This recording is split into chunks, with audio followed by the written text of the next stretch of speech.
Yes, it's to prove you were here. Other boards, not this board. Not this board. We're the best board ever. I don't We know. are constantly told. I don't know about that, but we'll take it. I'm with you guys. Aha! Andrew, thank you. Yeah, Dots, really? What are you, I was at the road and bridge and they had them and it's like, hey, It's because it's the why only not? thing left. Only kids can eat those without dental work, you know. Yeah, I've got it stuck all over. You're gonna end up with your teeth on the, put them in a box. Jan and I'm Bob, going to the dentist you like mind Wednesday. so putting it's- on, that's on Jan's, your last apparently. You need an agenda I've got one things. for Jeff? I will. I don't know why I didn't Just your print the phone number. agenda. I printed the other stuff. Just so Thank you. police can call you or Lauren can call you if necessary.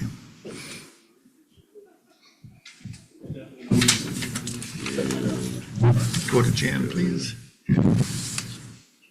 Kevin, there's paperwork up here. You need to take some. We're trying to get rid of it. Yeah. One of, How did they let you in the door? you need, that's a packet. Take the whole thing. Keep going. You're almost there. There you go. In the minutes, I don't know if you want to. Packets? Yeah, no, just page or so. Minutes are up to you if you want to take those or not. I somehow like a year ago that dropped off. There is no invite list anymore. You have to look at the calendar.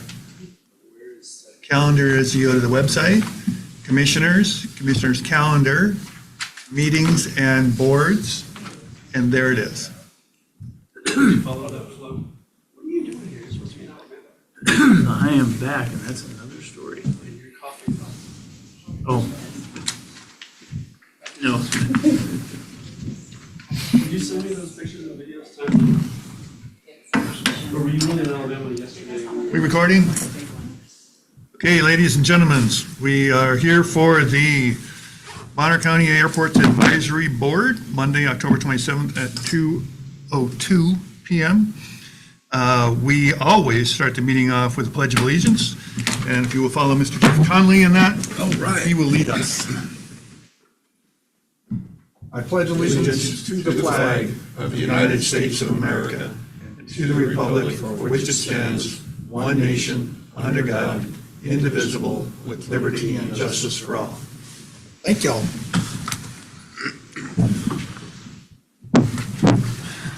Okay, we have, Good. did you guys all get copies of the minutes from the last three meetings? They're up there. Those drafts? Draft, you're supposed to grab them. Man, give me one, I guess. I looked at it You online. need one? We're One gonna of vote these. on them because One of these. in a special meeting, we can't vote on the One minutes. for you. Are they all different? Those should be one meeting, those would be another meeting, and those would be the last meeting. So you need one of these, Jeff? It does. Got One here, This is the May 15 meeting, Oh, wow. there. and there should be a July meeting. Wow. This is, This is April. There's an April, May, there's April, May, and July. July, yep. Yeah, April 28th. Thank you. And the reason that we have this is because we had our standard meeting on April 28th, and then we had two special meetings after that. And you can't approve minutes in a special meeting because it's special. So we have, I'm sure you all read these all already and are ready to make a motion to approve. Well, I get another. I'll give you, half I'll give you 2.5 more minutes.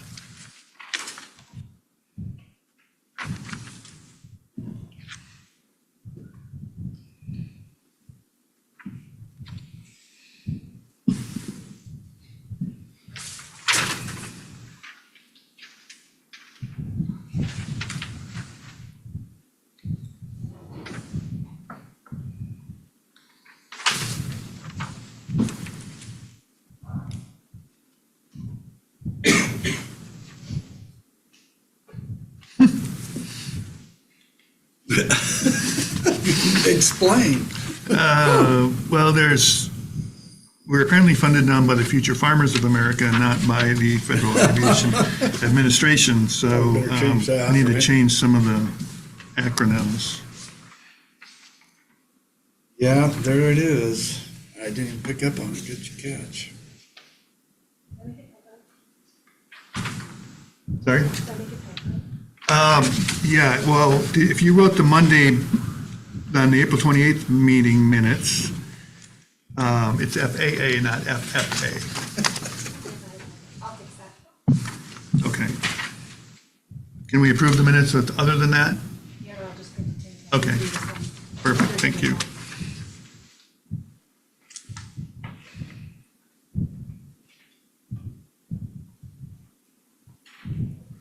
You're late. Does it, Sound like you're doing anything. Concentrating. which is our manner. It's not one of these, it's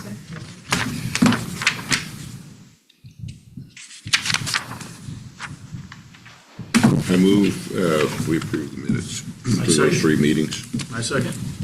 It's been moved and seconded to approve the minutes for all 3 meetings. Is there any public comment? I got a question. Do we need to make that change? She will print the corrected version. It could be what she said. She will print a corrected version. Right, Since but it's I just a mean, typo. should we say with the changes discussed? Yes. With the changes discussed. Okay, Thank you. I'm good. No public comment? I didn't hear or see any. Any discussion by the board? Nope. Hearing none? All in favor? Aye. Aye. We don't have to do a roll call vote for this, do we? Thank you. Motion passes.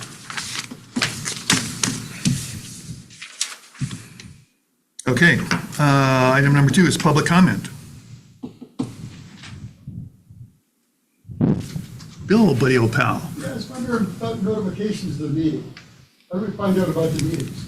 you go to the Bonner County website, Commissioners tab, Calendar tab, Meetings and Agendas, and there's a calendar that will pop up that gives you all the information you need about all of the board meetings and other meetings of that type. And how early they post it? A week before? Okay. Any other comment, questions, concerns?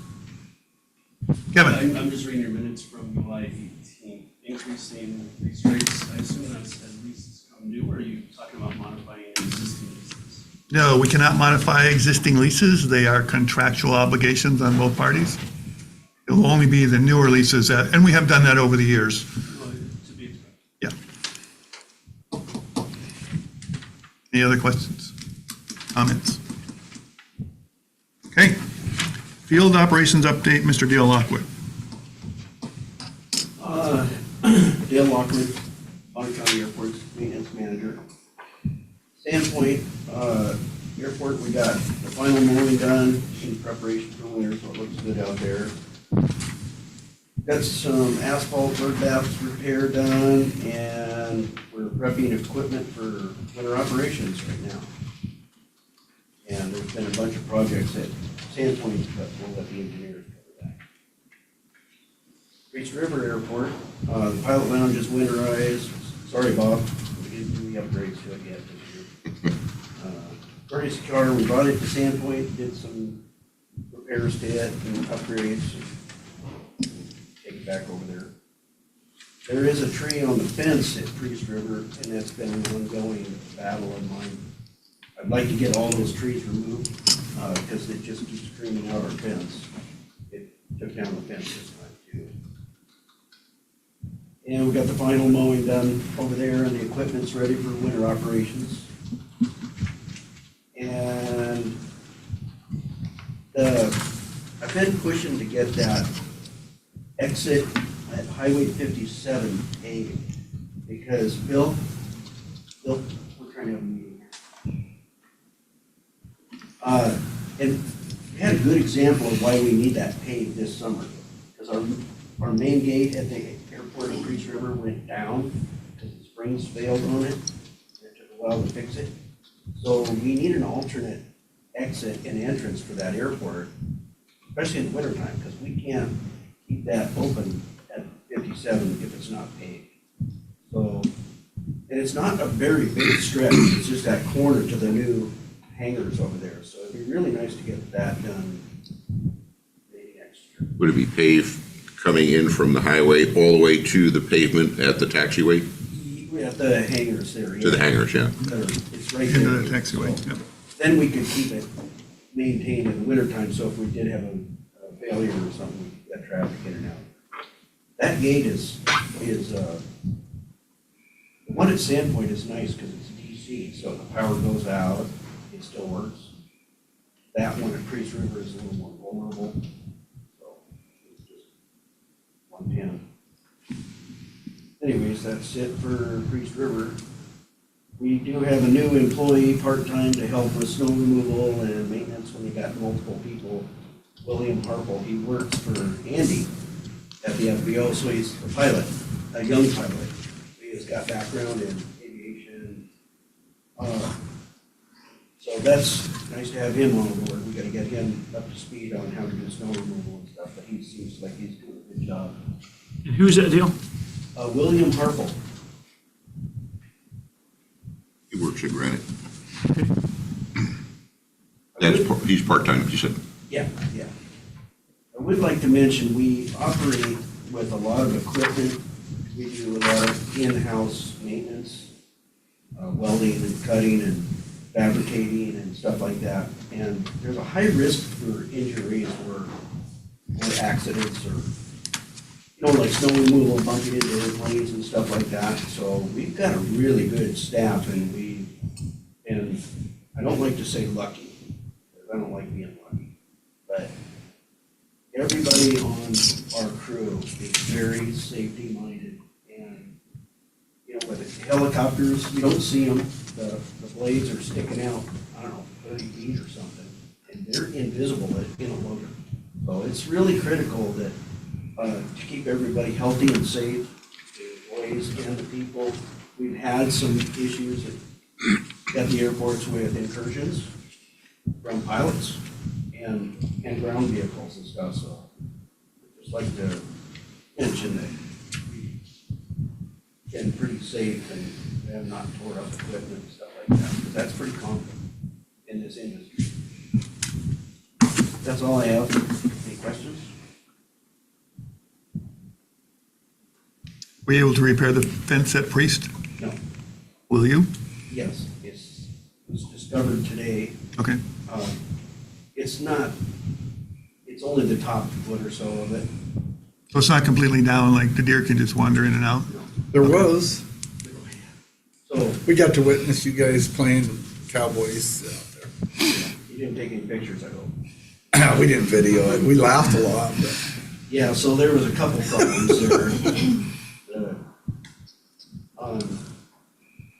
I hate to say it, but there's a occupant there that's been doing a lot of operations there and with a lot of employees, so they've been, at my request, using that gate at 57. So they're not parking and driving through the active area all the time. So they left that gate open while they were there. And there is deer that comes down 57. And somebody left our temporary gate, the new one, behind the hangars, open. And when I mentioned that we had 3 deer in the airport to that said individual, he said, well, that other gate's been open all this time. I said, well, that would be a good thing to point out to me, or to close it. Or close it? Yeah, so that wasn't a very good thing. yeah, because we haven't seen deer out there in years since the fencing, and Yeah, that was something that just popped up. yeah. It's working pretty well unless people leave the gate standing open. Yeah, the problem with a fairly secure airport is if deer do get in because of construction openings or whatever, Get it's 'em out. hard to get out. We have a pretty good system for that you might have witnessed. Lead poisoning? It looked like a somewhat reasonable system. It wasn't like I'll tell you this. really it worked. great, but it worked. Took a while. You're just jealous because we weren't, All I got. Okay, thank you. Airport managers report. Both airports are still there. New leases. Basically, we cover everything in the other portions of the agenda from the airport manager's report, so, or the other way around, so we could probably delete that from the agenda, unless there's something really special that I need to talk with you guys about. I don't think there is this time. New leases, RFP. So in this packet that you guys took, some of you took advantage of, there is the original, well, there's the surveys for the lots at both airports are on the back pages, the new lots that we're going to be releasing RFPs for, in case you're interested in that. And then there is the original criteria for leasing lots that we used for the lots 31 and 32. And then there is a slightly modified criteria for the different lots, both at Priest and at Sandpoint, because they're slightly different uses. And I moved the point system around, and I sent this off to the board members here, I think last week, to look at. I moved the points around a little bit because I think we are, our criteria is weighted slightly differently for some of the lots. So for lot 35, 36, and 37 at Sandpoint, and all of the lots at Priest, I moved the points around a little bit to move away from prioritization of airport needs. That's now at 10 points, it was at 30 points. And into additional investment in the airport infrastructure, which is now at 30 points, which used to be at 10 points. The reason I believe we should do that is because in our RFP, we are basically defining the uses for each of the lots. So the prioritization of airport needs is part of the requirement. So really, we don't have to have as many points in that, if any, because we're defining it so closely. So I think that awarding more points for someone who is willing to put additional investment into airport infrastructure, particularly in the areas that we are working on now, because there are taxiways that will need to be built that we do not have planned financially. So if those people that lease those lots will build those taxiways, or are more willing to build those taxiways, or are more willing to take a larger portion of the cost of those taxiways, then that should be a higher criteria for, I think, a higher points criteria for us. Because otherwise, it's going to be a while before we can get those taxiways built. We did talk with the FAA about that, taxiways for development, which is what those two areas are considered. And even though the FAA wants us to be self-sufficient, and even though leasing more land will help us be self-sufficient, paving for development is low on their priority list at our airports because we have such serious safety criteria that we have to meet. We're not meeting safety standards at either airport. So they need to spend all of their funding on safety standards, which I agree with, not development, which would increase our revenues. So when we looked at our last CIP, we just had a meeting with the FAA here a week ago on the CIPs. And we basically moved down taxi lane development to 2032. I think it was where it ended up, because we got all these safety considerations we have to take care of before then.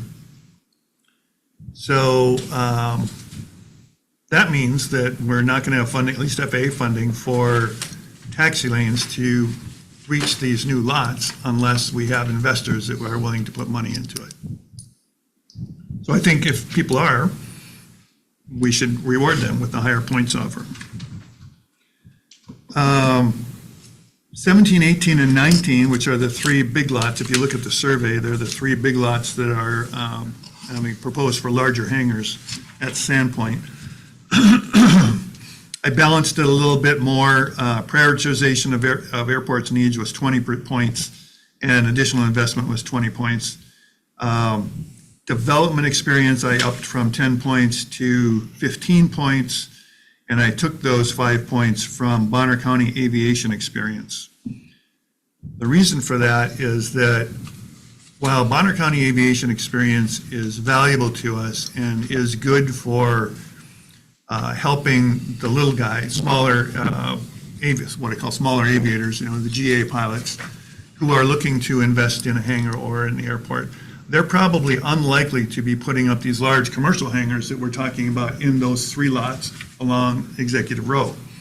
So I reduced the Bonner County aviation experience and increased the development experience because I think that's really the focus that we need to have for those 3 lots, which will be more, our criteria is for those to be commercial lots with larger hangars, larger being 80 by 90, I think is the biggest ones we can fit in there right now. So that's my rationale for doing those, making those adjustments and those changes. Can I ask a question? Absolutely. So, since we're calling it commercial lots, is it a requirement that a business goes in there and not just a big jet? A business would score higher than just a private individual who wants to put up a big hangar and put a big jet. We have a lot of, at both airports, we actually have a great deal of large aircraft hangars and not very many small aircraft hangars. Like at Sandpoint, we've got Andy's complex, the 14-plex, we've got Kenny Jackson's, Talon Aviation, and we've got the Piper hangars, which are really the bulk of the small aircraft. So if you count those against the number of large box hangars at Sandpoint, including what's in Omni and in Sandpoint Air Park, there's more large box hangars than there are small hangars for GA pilots. And at Priest, it's almost the same. We have 10 small shelters and we have 10 large box hangars. So what we're trying to do is shift that balance more towards the small guys that can afford, want to just store their 172, particularly out at Priest, because you're not going to have a lot of big airplanes going into Priest. It's going to be smaller aircraft. So I like to kind of, and this is what we've heard from all the stakeholders, is that we want to favor the smaller GA pilots with smaller hangars. So I think the points would lay that out, and we can say that in the RFP criteria that said if it's a commercial use, you will score higher than if it is just another big box hangar. What I don't want to do is say... So we're not limiting it to a commercial business, but they would score higher if they brought a commercial aviation business in there, assuming it's aviation related. Correct. Does it have to be aviation? Yes. Okay. Yes, it must be aviation related. Now, if someone were to build one of those larger hangars and lease out space to small GA pilots, like some people do, that would score higher than someone who just wants to put a large jet in there. If someone is bringing a business to this area that would use those hangars, then I think that would score the highest. And we do have interest, and I don't see... And under what category would be the prioritization then? Yeah, prioritization. And I don't see Michael online. We have a gentleman who would like to move his aerial firefighting business to Sandpoint. It's called Rutledge Airborne, and he's working to move that business into Sandpoint, which I think would be an ideal business for the space that we have along Executive Row. They use single engine air tankers, not on floats, the wheeled versions. And they have, I believe, 9 aircraft in their fleet right now that are deployed during the fire season all over the country.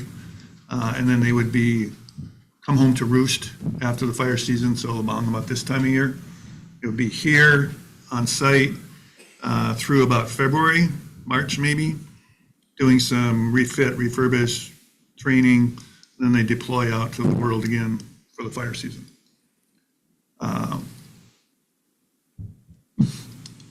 Michael was going to join this meeting if he had time, but I haven't seen him yet. So hopefully that happens, and that would be my strong recommendation. If that can happen, for that space, because I believe his requirement would be for all three of those lots, and those three large hangars. They would also bring 35 to 40 jobs to the area. Some of their staff would come with them, obviously, but there would be 35 or 40 new jobs here at the airport. So if that can happen, I think that's our best possible use of that space. So my recommendation would be that we, until that firms up a little bit, we don't release the RFP for those three lots until we know more about his likelihood or not. Michael contacted me in June this last year. Said that he sent me an email and said that they're looking to relocate to the Northwest, and Sandpoint was at the top of the list. And was I interested? And I said, hell yes. So that was on a Wednesday. He flew up on that Friday, and we spent Friday, Saturday. He and his wife spent Friday, Saturday, and Sunday here looking at Bonner County, and I give him a big tour of the airports and the Kodiak factory and all that. Very interested, very excited, working towards that as we speak.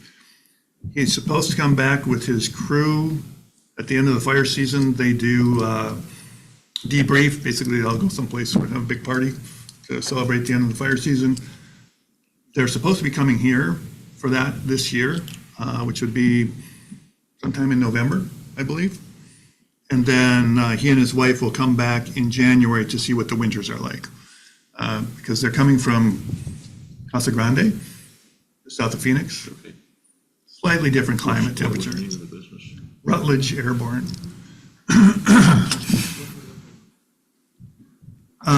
So my recommendation to the board would be to adopt these point systems, hold off on releasing 17, 18, and 19 on Executive Row, and then release the RFPs for the there's 3 lots at Priest, and we can talk about that in a little bit, and then the 3 lots at Sandpoint that all support multiple hangar development. So at Sandpoint, we're talking about 35, 36, and 37. 35 will support a 4-plex of 30 by 40 foot hangars. 36 will support a 10-plex of 35 by 45 foot hangars, so slightly larger. And then 37 will support a 5-plex of 30 by 40s. When we're looking at possibilities for this area and concepts, that gives us the greatest density with a little bit of a mix of the size of the hangars. What I think it does, it will allow us to really cater to what we call the smaller GA aircraft and the pilots that are looking for space for their 172 or Husky or Super Cub. At Priest River, if you look at that survey, there is lot 14 right now, which is the kind of the larger pie-shaped piece, is likely where we're going to put our new snow removal equipment building. We have snow removal equipment that we use at Priest River that does not fit in our current structures. So we've applied, or we will be applying for a grant with the FAA in January to build that snow removal equipment building. And we're likely to going to put it up there in where lot 14 is. We originally had that laid out to be where the FBO would go once there's enough traffic out there for an FBO. But since it would be basically behind all the other hangars and you have to taxi a long ways to get to it, it's not ideal for the FBO to go there. So right now I'm thinking the best place for the FBO would be, sorry Bob, where the pilot lounge is, and create a lot there that would be, because it's got parking, it's got direct access off the runway, off the ramp, it's right front and center of the airport. So my thought now is that we would move our master plan around a little bit and put the FBO there. We would lose the pilot lounge, we might lose a bay of the shelters there, depending on the size and shape of the FBO that could go in there. But I think that's our best bet at this time. Lot 15, the long rectangular shape just north of 14 is where the 10 T hangers will go. Lot 16, it's just north of that, will accommodate 5 42 by 35s, or 42 by 30s. I'm looking at you, Corey.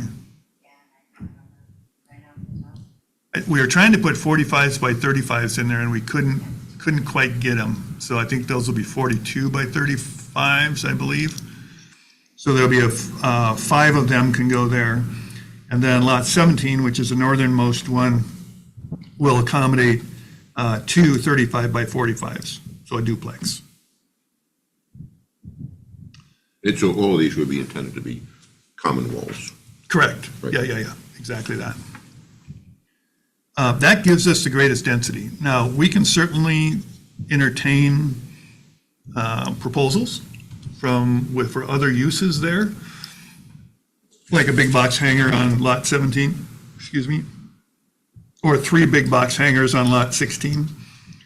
Lot 15 is pretty much what it is. It will have that, it is where the T hangers will go, and the taxi lanes are configured for that as well. So that's pretty set in stone. My recommendation again, and we can do this either with the point system or we can do it with just discussion in the RFP, is that we would heavily favor multiple users on each of those lots, the duplex and the 5-plex rather than the single box hanger. And we have that option in our criteria in our RFP process to decide to do that or not.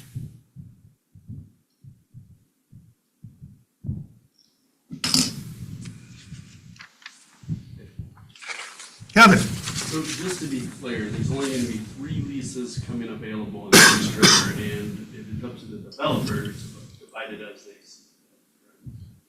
There are 3 leases that will come available at Priest River, and we will have in the RFPs or in the leases our requirements for what goes there. You can, for instance, say lot 17 will be, Correct, if you choose. correct. Now, which is not to say that somebody doesn't come with an RFP and say, well, I want to build a big box hanger, and I will fund diesel fuel for the next 10 years for the airport, if you let me build a big box hanger there. Oh, trust me. We should consider that. Anytime someone is willing to make additional investment in the airport that benefits the airport, we should consider it. No, I just want to make sure I understood the proposal. Last time I was in the meeting, which was a long time ago, they were broken up. There were more leases. They were. And yeah, we went down to that because of the density issue. We're trying to create more density there. We're so limited in land at both airports that we really need to up the number of small hangars that we have at each airport. And this will do that. It is. It is. Yep. So you got more money to build something, but you know, It is in the best interest of the airport to increase density, to have more hangars. see if you can allow somebody to come in and double the size of the hangar, but you're not doing that. No, I wouldn't say we will not do it. It would take a considerable persuasion in order to do it. How much persuasion would that be, Dave? $1 million. We have to consider, we have to see what Would that be something to be voted on? we have to see what the proposals are. Would that be something that would be voted on to change what the original concept was? Yeah, so we have the criteria, the selection criteria, and then there is the discussion. So this is a objective viewpoint, and then there's a subjective viewpoint too as well that we can use for deciding who we recommend as commissioners we allow to lease that property. So like I say, if Bill and Kevin want to put a duplex on that and put their little airplanes in there, and some guy from somewhere else comes and says, I will put it, if you let me put a bigger box hanger there, I will build all the other hangars and rent them out for free. Sign me up, I want that. we should consider that. But could that be challenged? How do you mean? Or you just say, okay, that's gonna happen? Oh, no, there's discussion about it. There's several levels of discussion. So there's this meeting, and there's public discourse about that. There's the varied opinions of the board, and then we make a recommendation to the commissioners, and the commissioners can say, yeah, go pound sand, or yeah, we agree with what you're talking about. So there's, And also, remember too, that that's just a small percentage of the points too. So it's not like somebody can come in and just that's just only one small percentage in regards to additional infrastructure. right. So it does award you more points. Now, that is in the objective portion. So, yeah, you might get more points for that. But again, if someone made just a really outrageous offer, it would be in our best interest to consider it. We shouldn't just say, nah, we don't care what you got. There's a difference between considering and implementing. Correct. Oh, all I'm saying is we should consider it. Kevin, So the vision now, if I understand you, so lot 15 would be 10 T hangers, lot 17 would be 2 box hangers, and lot 16 would be what, 3 or 4 box hangers? 5, 5. but they're joined. It Right, no, I'm was 5, wasn't it, Corey? I think it was 4, actually. Yeah, it looks like it's because gotta be there was 4. like a water line issue. Yeah. We'll have to look, it's not showing on that map, no, it's just one big block. but they're all smushed together, so it's. Yeah, they're not small, separate. But they have to have, It's a single structure. yeah, and so they have to have the setbacks, you know what I mean? to fit. I think, what is that? We got So, 220. Dave, I got a question. On lot 14, the idea is to use the whole lot as your, No. okay. So can you give us a hint as to how that's gonna break out? Well, so let me draw you a picture here. Jeff, you seem like a picture kind of guy. You can't have aircraft in that area anyways. So if our SRE building is there, which is likely about where it's going to be, the rest of this can be vehicle parking. It could be It can be, it just can't be airplane stuff. There's no way for that down there to be airplane stuff. We have object-free areas for each of the taxiways. We have the object-free area for the runway. We have hangars down here. It's kind of a pointy part of the Dead triangle. space. Yeah. Yeah, and that shows I'm not a pilot, right? I don't know, Yeah, understand. they got these things that stick out. Yeah, it's a weird thing. They'll talk about. Built up. Yeah. Okay. So what'd you get on your map? Well, I think it's 5, it could be 5, because if you look at 40 feet, that's 5.5 hangers, so at 42 foot or 45 foot, it probably should be 5. I think it was 5. I think it is, yeah.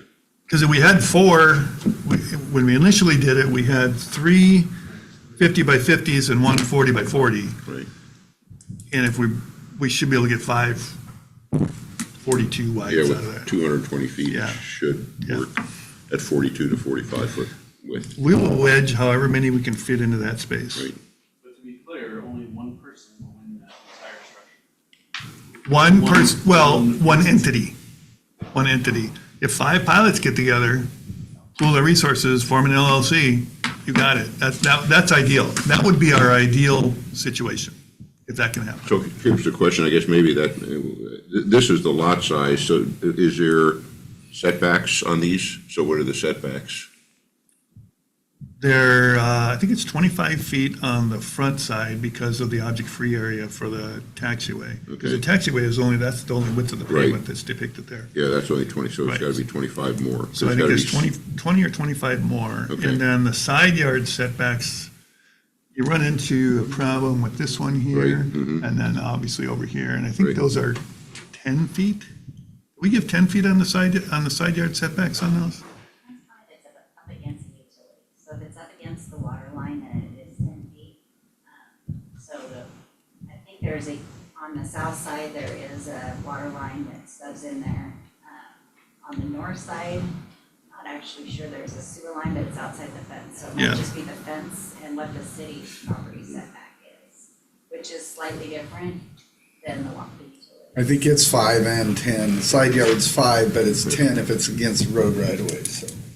From wherever the right of way, which would be fence, it's 10. So for So sure, that's at a for minimum. sure, 4 lots, Right. possibly 5. Yes.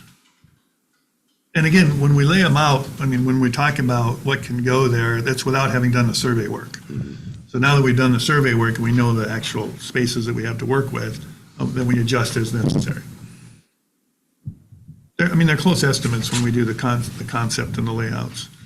But Corey, I think that also, if the only use for that right of way behind there for the road is to get to this one hangar per se, say it may be that, then it could be looked at to be like, Skinny up.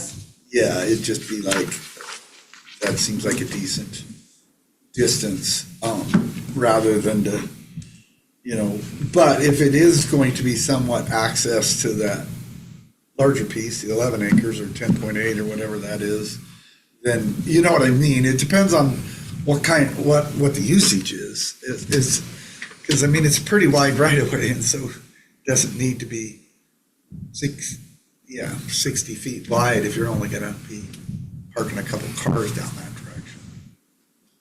I don't think we would use that as access to the 14 acres. I think, Oh, it's 14, my yeah, bad. I think we would, because that's gonna be right down again in that point of that triangle, and trying to get, Agreed. messing with getting stuff in and out of there, it's kind of a pain in the ass. Oh, But there's no, 2 other roads that go into the Yes. side of that. One at the very top and one partway down. But that also is right of way, so when you say in that narrow little area there, but most of that is road right of way, so. See what I mean?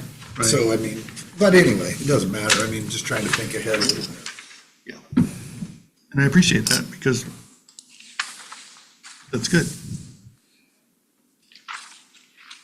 So.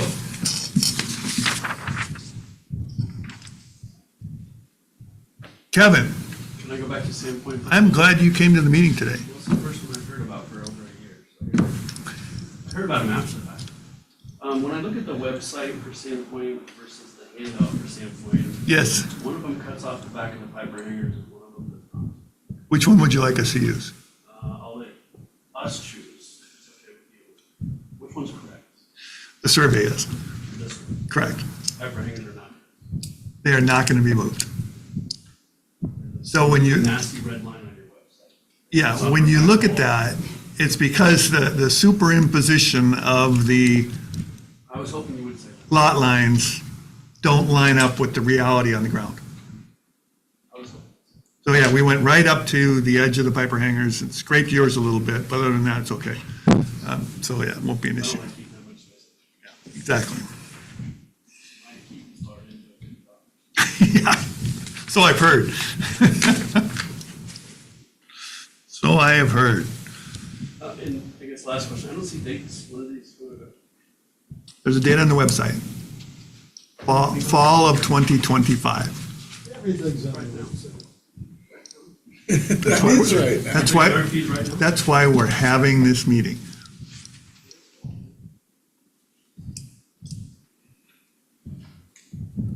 And that's optimistic. It took longer to get all this stuff done than we expected it to. And that's if this board gives an answer to the questions that I've raised. Say, yes, you should do this, and then we go to the commission and say, yes, commissioners, we'd like to do this. And then they say, okay. So do I need to make a motion that we accept these as presented by the airport manager? That would be the lazy way to do it. Which Yeah, is I'm into like, that's the way I would do it. That's the way, So I would make a motion that we accept these as presented by Dave Shook, had to name names. modified criteria. Second the motion. There's a second. It's been moved and seconded. Is there public comment? Kevin? You good? Okay. And we're excluding 17, 18, and 19 at the moment? My recommendation would be to not release for the RFP for 17, 18, and 19 at this time. based on the conversation we had earlier, if you guys agree with that. Oh, yeah, I do. Any further discussion? Andrew, do you have anything for us? No. Okay.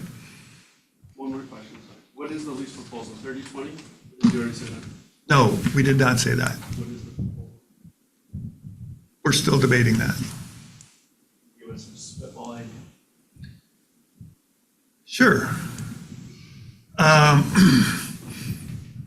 The upper limit is 50 years. My recommendation would be, depending on the value and investment of the installation, some of those leases should be 50 years. Like, for instance, the 3 large hangars that are going to go in on Executive Row that are commercial properties. Should probably be a 50-year lease. For one thing, the lender is going to probably require that, or want at least that. If it's a smaller hangar or a smaller development, like there, for instance, there is some hangars out at Priest that are stick-built box hangars. They don't cost very much to install. I might say that we go for a shorter term, for a given lease rate. There's a lot of ways that you can move that. You can move the lease rate around or the term around to accommodate the duration, to accommodate whatever you want to do there. And so I would probably leave that open. Certainly leave it open to this board about what to recommend. I'm a bit of the mind to have some options on the lease terms and on the lease rates, at least to try it. For instance, if somebody wanted to go for a 25-year term, have a significantly lower lease rate, because you're getting, the county gets the hangar at the end of the term, they're getting the return quicker. If it's a significantly longer lease, higher lease rate. It's still 29 years to get the write-off. Sorry? It's still 29 years to get your write-off. Building, I don't know. the depreciation. I don't know. Oh, depreciation, good. I'm not an accountant. Andy can tell you. I don't even know one. Commissioner? Are you gonna look at the quality of the hangar if the lease terms are lower? Because if it's not worth having at the end of the lease, then what would the county get out of it if you're gonna reduce the monthly? So have some flexibility in the terms of the lease to include what's actually going to be placed on that versus what it would cost us to have to remove something that's not usable. That's a very interesting question, and one of the ways that we can deal with that is to set the criteria, the construction method criteria, very strictly. In the past, years and years past, That's what I'm thinking, Dave, and so I knew you were. saying it. It's been, construction requirements were small and non-existent. And so some of the older hangars that we are going to inherit at some point are going to have not negligible value. Most of the hangars, I'll I'm bet you thinking, guys will find out a way to make it negligible. I guarantee that. Who are you kidding? doesn't mean we're not going to charge for them. Yes, you will. Lately, in my term, the construction methods have been dramatically increased. The stuff that's going in now, the hangars that are being built now, many of them are steel construction, which will last beyond our lifetimes. And even the ones that are engineered wood construction, the methods used now are such that nobody's no longer sticking a pole in a hole and building a pole barn. They're doing engineered wood, encasing concrete with drainage. So what happens is the longevity of the structure is greatly enhanced when we decide the construction method. So if someone wanted to put up, there's a balancing point here. If someone wanted to put up a stick frame hanger on slab on one of the lots that was, 2x6 construction and a smaller hanger, I would say you can do that, but we're not going to give you a really long lease on that. So it's accurate to say then that you will look at the quality of the structure when you're looking at the terms of the lease to include the years of the lease as we enter into the agreement, such that part of the point is that what the county gets in return for Right. at the end equally recognizing for those people who put in a significant amount of money in terms of improvement, should be considered for longer lease terms. That's, yeah, so that's one way of doing it. Another way would be just to restrict the construction methods and say, no, it has to be this. You can't do that way. It has to be this way. Is building requirements, I know for homes, all you got to do is have a building location permit in the county. But in the city or in Priest River, is there building requirements that you just can't build it the way we did 30, 40 years ago? Yes, So some of that's been addressed. correct. With better building. So Building codes have changed. And I told you this when I spoke to you the other day, is that I talked with Scott, who builds hangars. And he said that even these old crappy hangars, if you want to, I shouldn't say that, but these older constructed hangars, they'll last 50, 60 years. The better ones might last longer. But the durability of these buildings with all metal structures and concrete, there's not going to be that much difference between that and a metal building, he said, or steel structure building. There isn't. Yeah. I agree. Yeah. The challenge we run into, and this is what Commissioner Williams is talking about, is some of the earlier leases had very long terms, and they had questionable construction methods from the middle 90s. So, yeah, it might last 60 years. Guess how long the lease is? 60 years. So when we get 50. So you got 10 good years out of it. 10 good years. What do you want? It's like, why are we even doing this? So, yes, I think the best way to do that would be to control the construction methods. And that can be interesting as well, because then are we going to define the specification for the building and require that to be built?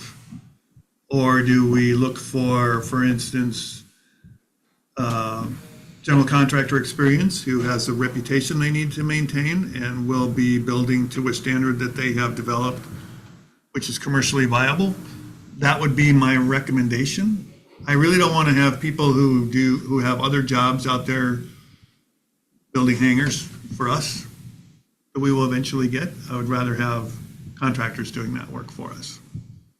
Because in our leases now, there is no other outcome. The hangar reverts at the end of the lease. The hangar becomes the county's at the end of the lease. So essentially, that builder is building for the county. And the developer is prepaying essentially the rent for the hangar and the ground by the investment that they're making. So in that structure. So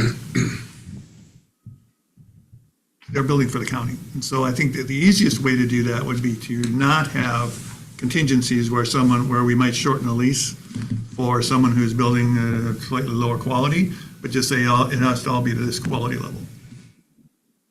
Then we would have, it would be simpler, I think, to do that. You wouldn't have so many variables and contingencies. And then we will always know the product that we're getting at the end of the lease, or a better idea of it. I guess the question I would ask is, what is the standard lease rate in most GA airports? Not those that have commercial operations with GA airports.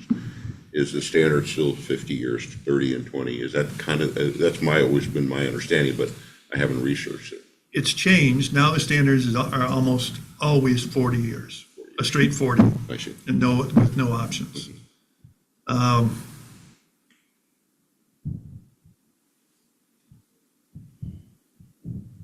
Like I said, I think we have some challenges here in that regard, in that, for instance, the 10-plex that's going to go in on lot 36, that's going to be a significant investment for someone or some group of people to build that. More than $1 million probably to put that up. So that's going to be a significant investment. Are we going to then say, well, you only get a 40-year lease for that? Where the guy who's putting up $1.5 million down on lot 18, or $2 million, we're going to give him a longer lease? The challenge we run into with the shorter leases or the smaller hangars, is that none of ours are singles. Nobody's putting up a single 30 by 40 foot hanger. They're all gonna be $1 million investments, just with the way we've laid these out to get maximum density. Maybe not a million for the fourplex on 35, but let's say you could do, well, let's do some math, do some quick math, because we love math. So I'm thinking probably $125 a foot times 1,200, $150,000 per each one of those little bad boys. 600,000, yeah. So 600,000 with, that's not counting the asphalt ramps on either side of that, on the front of that, or any Right. investment in the pavement. Infrastructure, yeah. So you're talking the better part of $1 million for even the smallest one of these. The one out at Priest where you can put a duplex, that's gonna be the smallest one, obviously. But the T hangers at Priest, the 5-plex at Priest, the 5-plex at Sandpoint, the 10-plex at Sandpoint, those are all gonna be high dollar items. Which is, in a way, it's good because that will raise the likelihood that there would be a general contractor who has a reputation to uphold and a building standard that we will find acceptable, as opposed to you and me going out there and bending nails on the weekend trying to get a hanger up. So our goal of increased density has its downsides as well. Each of those is going to be a significant investment. That's what we were talking about the other day about how people are going to, how is the GA guy going to get out there and get a hanger? He's going to have to go in with a bunch of other people. Right. Or there'll have to be a developer who will then rent out those hangars, which is acceptable. It's just that we need to have the inventory, and how people actually get into them is going to be up to their personal ability. And that could be another thought that we really need to consider is how many people will pull the trigger and do $1 million investment for 4 lots, knowing that the return on that's going to be pretty slim. Where an individual might be able to eat a $200,000 investment as opposed to $1 million. I don't know, I'm just thinking out loud that how many contractors would be willing to do that? I mean, Andy would probably be the best person to answer that. He knows how much money he makes with these. It's a challenge. What's your thought, Andy? Oh, I think it all depends upon, I don't know, the market that's kind of there, right? One of the things I was thinking that I think that the county should look at when it comes to like that 10-plex in Priest River, or even one of the ones that's in Sandpoint, you know, as far as the smaller hangars go, would be to say, hey, we'll lease you this lot, and then you build it. But we also, if the county would be open to, let's say you did a 10-unit hangar complex for small hangars, say the county would be open to saying, let's say its lot is the number, I don't know, 35. Then you could also once it's built, you could have it at the developer's expense, have a surveyor come in and do legal descriptions like 35A, B, C, D, E, F, G, right? All the way down, and do like maybe sublease. I know it's a pain in the ass for the county, and Dave's probably hating me right now, but but to be able to have that to where then they could sell them off with a separate lease. I know that's been done at Sandpoint in the past. And then that way they have their own actual ownership with the shared wall, with basically a shared wall agreement. That might be something that's a little easier for a developer to move forward with. Condominiumize? Basically, yeah.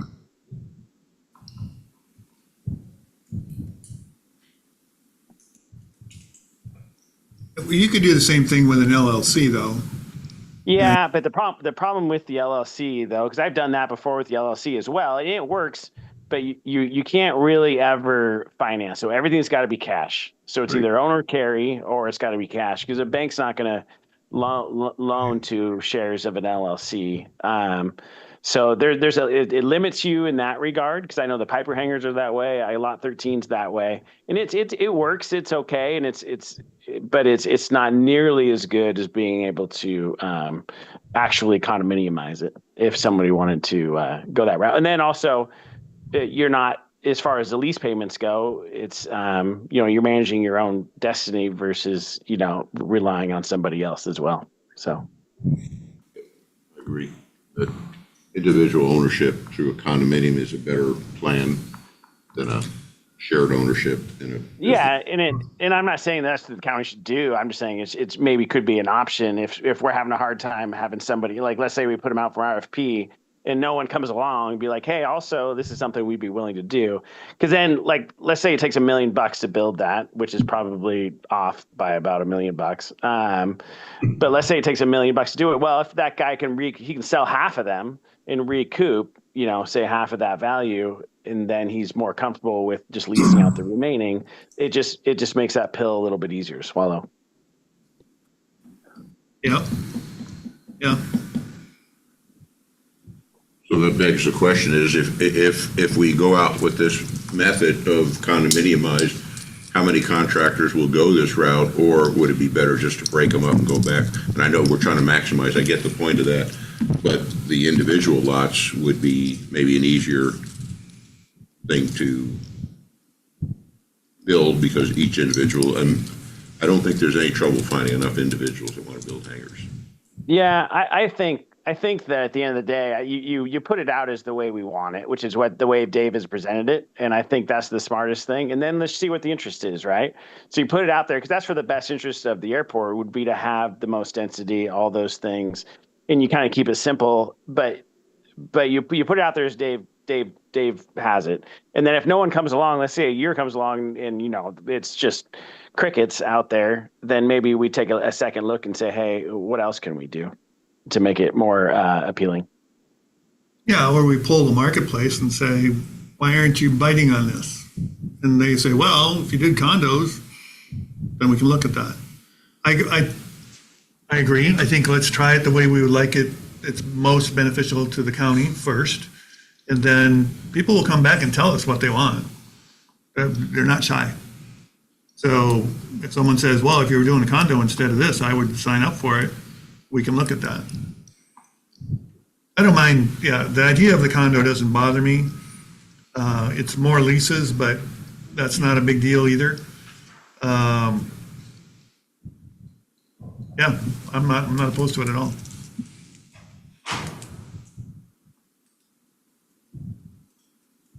Is there any more discussion?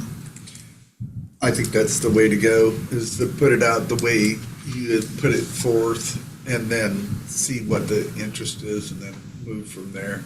Adjust to the market if you have to. If you don't, then don't. Right. And there is, as Andy stated, and as you guys all know, there is a lot of demand for hangars. So people will get creative and figure out how to do it. So there's motion and a second, public comment and discussion to present as presented. Ready to vote? Yep. All in favor, say aye. Aye. Aye. Opposed? Motion carries. Okay, thank you.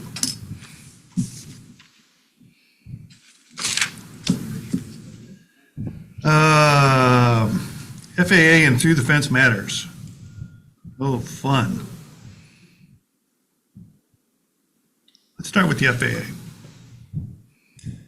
As I mentioned earlier, we just had a capital improvement plan meeting with the FAA for both airports, and we have projects scheduled out to, I think, 2031, at least at both airports, 2032 at one of them. And those projects almost all involve meeting safety standards, which is acquiring land and acquisitions so that we can have our RPZs free and our approaches safe. We need to widen and lengthen the runway at Priest We're going to a 60-foot wide runway as opposed to the 48-foot wide runway. We're looking at how we can extend the runway without having to buy a lot of land and displace a lot of citizens around the airport. It's challenging. We may be going to displace thresholds and declared distances at Priest, partly because of the challenge with acquiring land and removing obstructions. And on the north end, as you guys have flown in there, there are not only tree obstructions, there are mountain obstructions. And no matter what we do with the runway into 19, which will soon be 20, the mountain is still there, and we're not going to move it. So we have to do something differently to meet safety standards there. So we're probably talking, again, possibly extending the pavements, but then declare distances and displace thresholds. It's the likely solution there, to keep the RPZs in the runway airport, or within the airport property, or minimally outside the airport property. We've got roads on both ends of Priest, and we've got businesses on the south end and homes on the north end. And it's a challenge getting everything in there. Good news is that we received a grant from the state of Idaho to do some pavement work out at Priest. It's pavement maintenance, it's not pavement replacement. So we'll be doing crack sealing, seal coating, and striping next year at Priest. So we'll make it as shiny as it can be for the time being until we can actually do some pavement replacement. Corey, you're gonna have to help me with this on the timeline for the runway. Did we end up with the runway at Priest in 28? 31? Okay, I'll say there for a minute. What's that? that's right, because we need to take care of Sandpoint. Sandpoint first. And, Right. because they're so big, the chunks of money to build them. So, that's Priest. And Sandpoint, oh, Kevin? Why the increase in runway width and length? Is this new safety standard or figure out? No, the width is a safety standard issue. The length is just so that we can get, if we do displace thresholds, you have to extend the pavement so that you can get the same amount, almost the same amount of actual usable runway. Because you've got to move away from the other end of the airport property. So, whereas normally the runways overlap the pavement completely, in this case, they're going to be slightly offset. You've seen displaced runways. This is new safety standard. Yeah, exactly. Not trying to bring jets. Never. The minimum width for pavement is not, it's 48 feet shown there now, but 60 is for the. Safety standard, yeah. Smallest, yeah, width. We're actually trying to keep it so that we can continue to get King Airs and PC-12s in there. That's kind of the upper level of King Air 90s, not the 250 or 350, in and out of there. So it's just so constrained.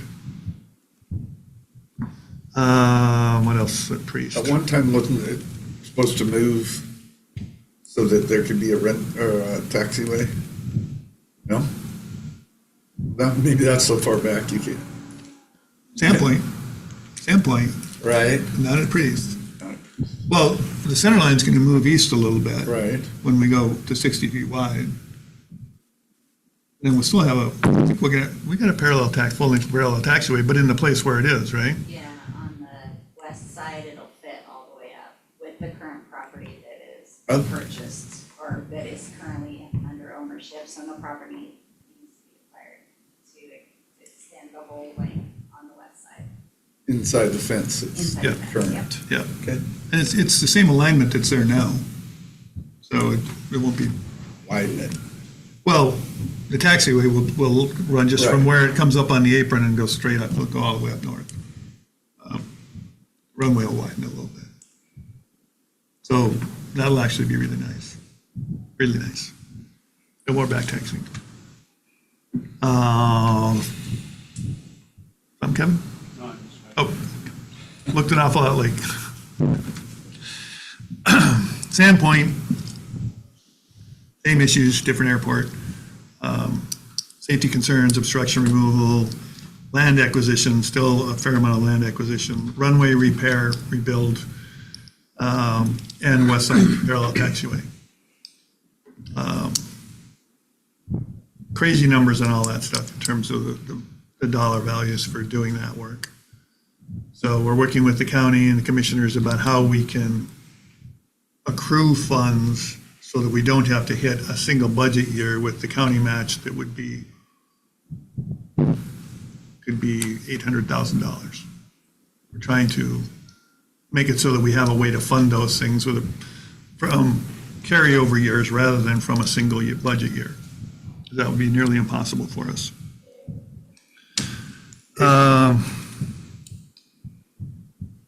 Dave, Yes, sir. what's going on up there at the north end of the airport? And it looks like it's outside the fence, but they had a whole bunch of people in orange out there leaning on shovels the other day.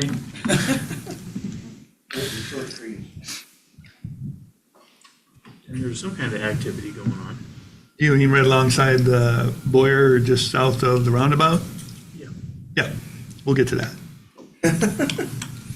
That is an FAA issue, but it's not this portion of the agenda.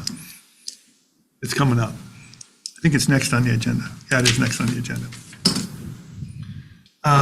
So that's pretty much the FAA stuff. Questions on that? Trey, anything? Okay. Okay. Through the fence, we have some, of course, we have through the fence at Sandpoint. Thank God we don't have any at Priest.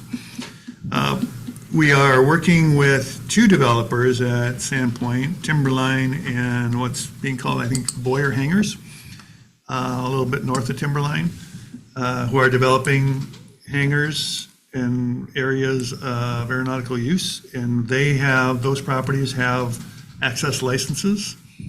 And there is, in order to activate those access licenses, there are things that we need to do, the county needs to do, and that the developer needs to do, and that the FAA needs to do. So we're working through those processes, and that will be one of the things the FAA is going to require on those access licenses is a through the fence agreement. So this will be the first, aside from the Silver Wing through the fence agreement, which is already in place, this will be the first FAA approved through the fence agreements that we will have in place. And so we've got some work to do there in terms of getting that all, respecting the county's needs, respecting the person or the private property rights, and respecting the FAA's regulations, which are a little bit rubbing on each other. So we need to make sure we can accommodate everybody that we have contractual agreements with. So that's fun. It's really all the through the fence stuff that we have. Since our last meeting, you folks, some of you that are in and out of Sandpoint noticed that there was some repair work done on Bravo 4, the taxiway out to Omni Park, and a section of the runway pavement there. Much nicer, much smoother, wider, and meets FAA standards now as well. So that was good. Most of that was funded by the users, which is the Omni Park Air Park. And the airport, the county, thanks to the commissioners, funded the work on the runway itself. Those taxiways that go out the west side of Sandpoint Airport are all on easements. So those three taxiways that go out are all on easements, and the language in the easement is that the taxiway easement holder is responsible for the construction and maintenance of those taxiways. So those funds don't come from the airport per se, they come from the users of those easements. So that was very nice that work was done. That taxiway was in desperate need, and it was accomplished very nicely, and it looks really, really great. How does it feel? It's gooder. You have not used it? Not yet. Oh, I'm still waiting for my It's not an engine to airplane. finish. oh, Well, he has an airplane, he just doesn't have it to fly. That's even worse. It walks nice, though. Good. Engineers report. Are there any more questions about tree defense or FAA? Okay, engineers reports. Corey. Yes. I'll start with Sandpoint to answer your question. We are currently doing an obstruction removal project. There are 3 phases of that project. The first phase is on the north side of the airport on the west side of Boyer Road, south of like the Schweitzer access. Cut down all the trees there that are growing up into the airspace. That's on city property, outside of the airport property. And it was with an navigation easement with the city. They allowed us to go in there, and then we replanted with some smaller growing shrubs. Hopefully it looks really good. I haven't been up there to check it out yet. It doesn't look Shrubs, good we yet. love that word. Shrubs are good. Yeah. Shrubs are good, yes. It still looks pretty raw. Does it? Yeah, Okay. because they haven't hydroseeded or anything yet, No, so. they're planning to do it. It will be wrapped up by the 11th of November. They're still kind of ongoing work. Phase 2 is down below the road, in kind of or on the east side of the road. And that's topping trees down there. And then we also did this thing called girdling, where it basically kills the tree that could grow up into the airspace. It kills it standing up, and then eventually it will tip over on its own. And then phase 3 is on the south side, and it's right across the railroad tracks from the airport in the RPZ. And we are clearing that entire parcel that the airport recently purchased, and then grinding the stumps out there and then reseeding it with grass that gets to mow next year, hopefully. And then they also just recently got the railroad right-of-way access agreement that was approved. So they will get the trees that are also in the RPZ that is owned by the railroad. So those are the ones for Sandpoint. So you're right, we're getting rid of trees. So when you're coming in on final then, you don't have to kind of skirt around the ones on the right? Yep. That'd be a huge improvement. Oh, yeah, it's nice. It's very nice already. There is still kind of a clump of trees that's part of the land acquisition project on the south end of the airport on the east side that still is there, but it's owned by somebody else and not allowed to be removed quite yet. So, But that's in works as well. yeah, working on the land acquisition for that, probably for next year. And then at Priest River, I can't remember, I thought we hadn't had a meeting. You didn't meet in July. So since the last meeting, we constructed the taxi lane and apron there. There were 2 AIP grant projects, 16 and 17. And with those projects, we completed probably around at the beginning of May. The city required the airport to extend a water line, and so the project was kind of left open for a little bit so we could get the funding through the FAA for that water line extension that would be for like future fire suppression on those buildings that are going to be there. That was completed in August, and the FAA is funding that, but we are working on amending the grant to fund that. So you get the grant at the beginning of the summer, and then we're amending it to fund the water line portion, and that is all in the works, getting the additional funding for the water line and the grant amendment going through. And let's see, we have a draft final engineers report to the FAA, and that was accepted. So I guess the next steps on that grant or that project, IP 16 and 17, is the grant amendment request that needs to go through the county once I get the budget dollars completed and finalized. Really close on that. And then the other project ongoing at the Priest River Airport is the Aegis and threshold sighting project, and then we're also working on an ALP update.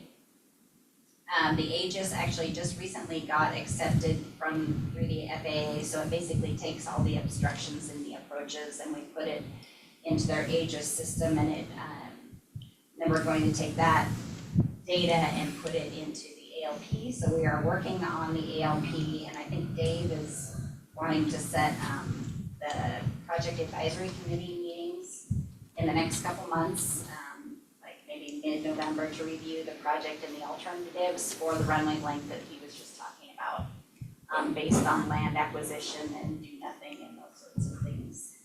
And then from that kind of smaller committee meeting, he'll have public meetings to and review those alternatives with a wider group of people that are interested in Priest River Airport. So over the next probably 6 to 8 months, we'll get that where the county would select based on, input and the committee and the preferred alternative, and then get that ready for completing the ALP date. So we can figure out what like the next view of the airport layout plan is gonna look like based on those obstructions and things. So. And then I guess the other project that also Dave mentioned is we are starting to scope SRE building for their next, so these projects that I'm talking about are currently funded by current grants at the airport. Next year's project would be constructing an SRE building. What's an SRE building? Snow removal equipment storage building. To house their loader that currently does not fit in where they have the other snow removal equipment. It's a newer loader, like maybe 2 years old. So anyway, we are working on scoping the engineering services for that right now. That is all I have. Any questions on either airport for the engineers? We'll have to measure that new truck we got for Priest River, 'cause I don't know if it'll fit in there either. There's another auto car, but we got the same one. It might be taller, 546 unit barely fits in there. Gotta take down those twin chrome stacks you got that are going 11 feet high. You'll have to give me measurements for sure on the Yeah. Probably shape. a legal balls. I'm sure he does. I'm sure he does. Okay, no questions for the engineers. Okay. Old business. We don't have some. New business. There is a touch of new business. We're going to be totally confusing here because I'm already confused about it. We are changing the meeting time, date. Meeting time and date. Place will be the same. So we will still be quarterly, January, April, July, and October, but we will be meeting on the first Friday of those months. And it will be at here, but it'll be at 10 a.m. So that will show up on the calendar. You won't get an invite or you won't get a notification or anything. So that'll show up on the calendar that I told you about earlier, Commissioner's calendar on the county website. Just so you know, that first meeting is January 2nd at 10 a.m. So I expect you all to look and feel your best when you get here. January 2nd.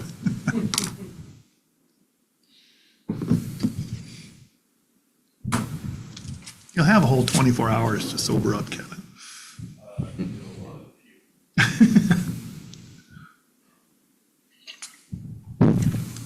Okay. There's no miscellaneous business unless somebody has something. Then we are adjourned. Thanks, Andy. Thanks, guys. Appreciate it.